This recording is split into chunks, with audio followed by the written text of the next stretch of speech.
$5 wrench attacks are increasing. Home invasions are increasing. Here's a story where an online celebrity fought back and actually turned the tables on the perpetrators that tried to steal her crypto.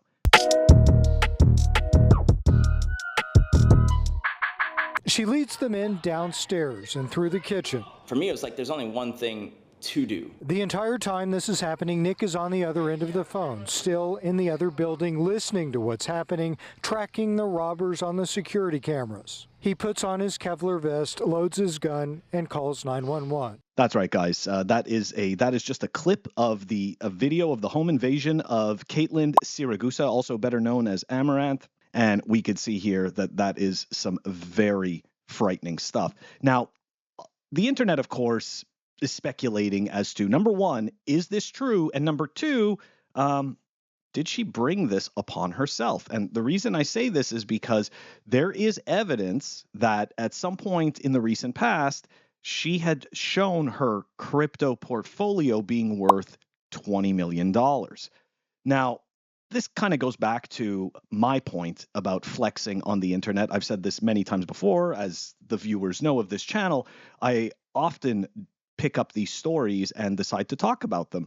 And it's because a lot of times there's simple things that we can do in order to avoid these types of situations. Now, I am not victim blaming here, okay? And I'm not assuming that this was not true, because there was indeed a 911 call, and all of the information right now does indicate that this was not staged and that this was real and that she did in fact suffer a home invasion. But what I am seeing is that people on the internet are calling her a psychopath. Other people are just saying, hey, look, like I said before, you showed everybody your portfolio. You showed them that you had $20 million. So all of a sudden that is right. That is a reason to come and try to take your shit. You guys all know my stance on flexing online when it comes to this stuff. I understand that it feels good to show your Bitcoin purchases. I understand that, as you see your portfolio grow, you feel good as well. But in all fairness, this is our ego that drives us to do these flexes in order to have complete strangers online think highly of us, right? Or we'd like to imagine that they're like, oh, wow, look at what this person has. It's all just ego games. It's complete nonsense. Now, the real takeaway from, in my eyes, from this whole situation, okay, and we are going to assume that it is legitimate. All right. We're not going to assume that it's not, but that what happened was legitimate. Well, in all fairness, she was really lucky that her boyfriend or her husband, I don't know who that is, was in another part of the house and armed. So really what this brought up for me is, okay, look, we cannot predict entirely or prevent disaster or, for lack of a better term, these types of horrible situations, right? Look, everything happens to everyone. There's really nothing we can do. As I say sometimes, like there's no healthy people in the graveyard, right? Find me the healthy guy in the graveyard. So the point is what can we learn from this? So it seemed as though, number one, it seemed like even though she was being attacked, that she was not panicking. Okay. And it did seem like she had a plan. Okay. And her boyfriend or husband, I confirmed it is her husband. Anyways, her husband was in another part of the house, had a bulletproof vest, and was armed. So essentially what she did was she led the perpetrators to the other part of the house, to this essentially this hallway with a staircase going up, where the husband was at the top of the staircase waiting with the gun in hand. And of course, the door opened and he was able to open fire, and immediately, right, they ran off, and Amaranth and her husband were able to avoid possibly more violence and problems. So this goes back to, look, we need to have a plan, right? Like it's as scary as it is, okay? You do need to have a plan. You do need to make sure that you're able to execute that plan if, God forbid, something does end up happening.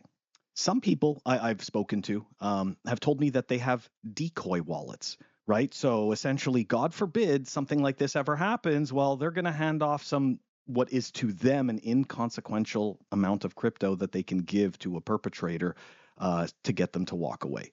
Now, in all fairness, I'm not necessarily sure that that is the best course of action. I understand that that is a good course of action for the individual in order to be able to live, right, to survive to fight another day, right? You obviously don't want to get killed, for your Bitcoin or your crapto.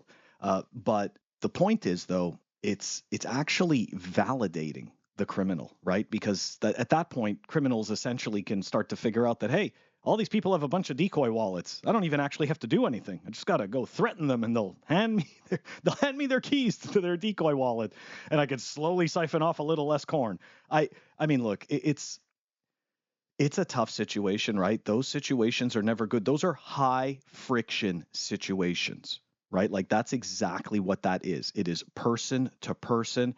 They want what you have, so that is going to be a possible means of violence. So, anyways, I know that people do the decoy wallets, but really, the truth is that in these types of situations, I personally believe that Amaranth and her husband handled this correctly because, if a criminal thinks that they're going to be able to get away with something, there's no reason for them not to keep doing it.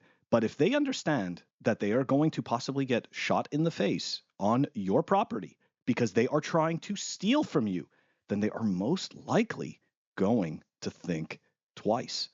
So, I'm not advocating for violence. I am advocating for self-protection. Okay? Like there's nothing wrong with protecting yourself. Okay? It's a matter of survival. In this particular situation, it could be argued that it was a matter of life and death. Amaranth and her husband are okay. The internet still believes that possibly this isn't real. But as I said, in doing the research that I did, there really is no evidence right now to suggest that this is not real. At the very least, I would take this situation as something to learn important lessons from and possibly develop a plan from. Let me know what you think. Is this story real? Do you guys think that just because she's a famous, OnlyFans model and streamer that this was all made up for clout? I mean, did she really need it? I don't know. I tend to think that this story was real. And anyways, if it's not, I will come back and report on it and explain that it wasn't. But as of right now, this does seem legitimate, guys. Really scary stuff. Take care of yourselves out there. That's all I wanted to talk about today. Catch you on the next one.